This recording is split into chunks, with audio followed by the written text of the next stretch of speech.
እንቅልፍና እድሜ በእውቀቱ ስዩም። ትንሽ ቆይታ እስኪ አሁን ደግሞ ስላንተ ንገረኝ አለችኝ። እግዚአብሔር ይስጣት፣ ማንም ስለ ራሴ ጠይቆኝ አያውቅም።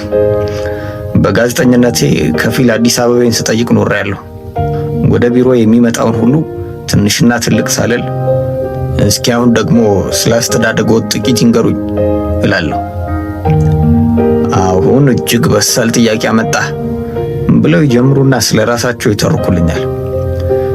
ግን መልሰው እኔን አይጠይቁኝም። እንደውም ጋዜጠኛ አስተዳደግም ሆነ ልጅነት ያለው አይመስላቸውም። ቢቸግረኝ ምን ነው ጭንቅላቴን ትንሽ ነካ ባደረገኝና ወደ ሳይኮአናሊሲስት ሄጄ ስለ ልጅነቴ በተናዘዝኩላለሁ። አባቴ የሌሊት ተረኛ ዘበኛ ነበር።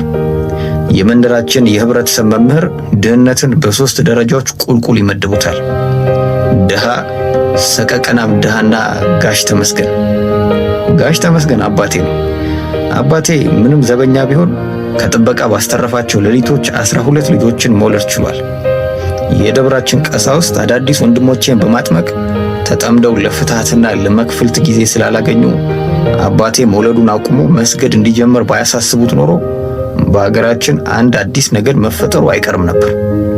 አባታችን ዘበኛ፣ እናታችን የዘበኛ ሚስት ስለነበረች እኔና ወንድሞቼ እንደማንኛውም ድሃ ኢትዮጵያዊ ጠግበን የምንበላው የዓመት በዓል ቀን ብቻ ነው።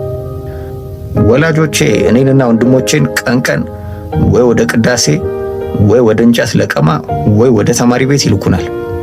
ከማስቀደሳችን፣ እንጨት ከመስበራችን፣ ፊደል ከመቁጠራችንም በላይ የሚያስደስታቸው ቤቱን መልቀቃችን ነው። ቀን ቤቱ ባዶ ስለሚሆን ከመውለዳቸው በፊት የነበረውን ጊዜ ስለሚያስታውሳቸው ለመውለድ የሚነሳሱ ይመስለኛል። ማታ ግን ጭንቅ ነው። ሁላችንም ከየአቅጣጫው እንፈልስና ቤቱን የጥምቀት ጃን ሜዳ እናስመስለዋለን። እናቴ እኒህ ልጆች እኔ ነኝ ወይስ ጨለማው ነው የወለዳቸው ሳትል አትቀርም። በአባቴ ሌሊት ዘበኝነት ሳትቀናም የምትቀር አይመስለኝም። እሱ ምን አለበት በስራ መካኝቶ ከልጆቹ ያመልጣል ስትል ሰምቻታለሁ። እንግዲህ ማታ እናታችንን እንደ ጭስን ከባትና ከ12ታችን ማን ደፍሮ ራት እንደሚጠይቅ ባለማወቅ እርስ በርሳችን ስንተያይ ታይንና ትነቃብናለች። ሳይቀድሙ ይልቅደማቸው ብላ ነው መሰል ተረት እየፈጠረች በላዩ ትተርክልናለች።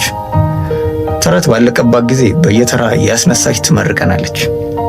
በወንጌል እንደሰማነው ከሆነ ጌታ ለ12ቱ የሚተርክላቸው አሳ መጥገባቸውን ካረጋገጠ በኋላ ነው። እናታችን የተጣደው እስኪበስል እንጂ ለራት ማስረሻ የምትተርክልን ስለማይመስለን ስናዳምጣት እንቅልፍ በየተራ ይጥለናል። በማግስቱ ጠዋት ማታ የበላችሁበትን ዕቃ ሳታነሱ ተኛችሁ አይደል ብላ ትቀጣናለች። ይሄኔ ራት በልተን ማደር አለማደራችንን ልክ እንደምትነግረን ተረት እውነቱ ይሁን ውሸት መለየት ያቅተናል። አንድሮሜዳ ይሄንን ስተርክ ካዳመጣችኝ በኋላ አይዞ ይሄ ብዙሃኑ ታሪክ ነው አለችኝ። ተናደርኩ። የተረኩላት ሲሆን ያስገርማታል አሊያም ያስቃታል ብዬ ነበር። የብዙዎች ታሪክ ነው አለች። ወደ ብዙዎች ወረወረችው። የብዙዎቻችን እንኳን አላለች። እሷስ በምን ትለያለች?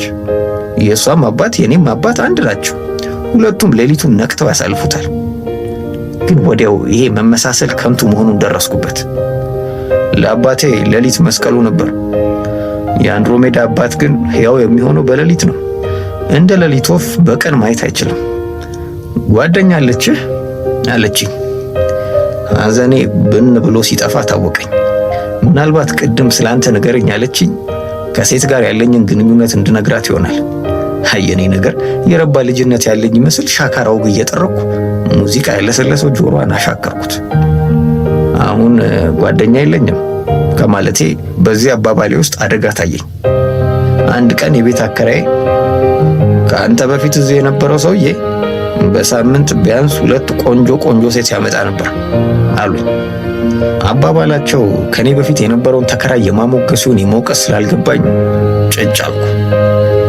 አንተ ግን ከልብስ አጣቢያይቱ ከሸዋዬ በቀር ከሴት ጋር ስታወራ እንኳን አይቼህ አላውቅም አሉ። ምን ላድርግ ብለው ነው?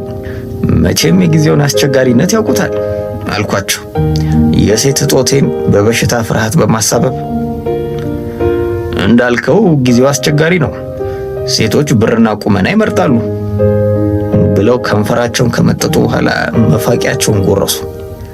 አከራይ ብርም ቁመናም እንደሌለኝ ከማመናቸው ባሻገር ያለ ሴት መኖሬን እንዳለመታደል እንጂ እንደ ብጽዕና እንዳልቆጠሩት ገባኝ። የአከራይን ጥላ በአንድሮሜዳ ፊት ላይ ያየሁት ስለመሰለኝ አሁን ጓደኛ የለችኝም ካልኩ በኋላ ቀጠል አድርጌ ለነገሩ ከዚህ በፊት ጥቂት የማይባሉ ሴቶች ጋር ግንኙነት ነበረኝ ብዬ ዋሻው። ለነገሩ ውሸት አይደለም። እንደሷ አንገታቸውን የሚደፉ ዘርፋፋ ቀሚስ የሚለብሱ በትንሹ የሚደሰቱ አይን የሚፈሩ ሳይጮሁ አፋቸውን በመቅጠም ብቻ የሚስቁ ሲሆን በባዶ እግራቸው ብቻ የሚሄዱ ካልሆነም ከኮንጎ ጫማ በላይ የማይጠይቁ ነበሩ።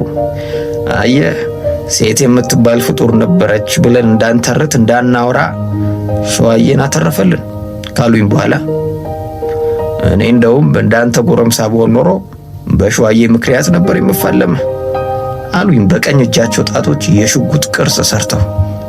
አባባላቸው ለሸዋዬ ያላቸውን ምኞት ብቻ ሳይሆን እኔን በሸዋዬ መጠርጠራቸውን ስላሳየኝ በጣም በሸኩ። ወደ ሸዋዬ ስላወረዱኝ በሸኩ። በማግስቱ ለሸዋዬ ከደሞዟ በተጨማሪ በትህትና ምክንያት እዚህ ላይ መጠኑን ልገልጸው የማልፈልገውን ገንዘብ ከሰጠኋት በኋላ ቀሚስና ጫማ እንድትገዛበት በተረፈው ጸጉሯ እንድትሰራ ነገርኳት። ደግሞ ጌታዬ ብለሽ አትጥሪኝ፣ እኔም አንቺም ቤት አከራይም ጎረቤቶቻችንም ሁሉም እኩል ነን፣ ጌታዬ አትበይ፣ ከዚህ በኋላ እጅም እንዳትነሽኝ አልኳት። እሺ እንዳሉት አደርጋለሁ ጌታዬ፣ ግን እንዲህ የማምን ከሆነ እስካሁን ድረስ ለምን ደግስ አላደርግላት ቆየው? እውነቱ ሌላ ነው። ሸዋዬ እንድትለወጥ ፈልጌያለሁ። ምክንያቱም ከዚህ በፊት የሆነ ቦታ ላይ እንደተናገርኩት ሁላችንም በምንወዳቸው ሰዎች ልክ እንመዘናለን።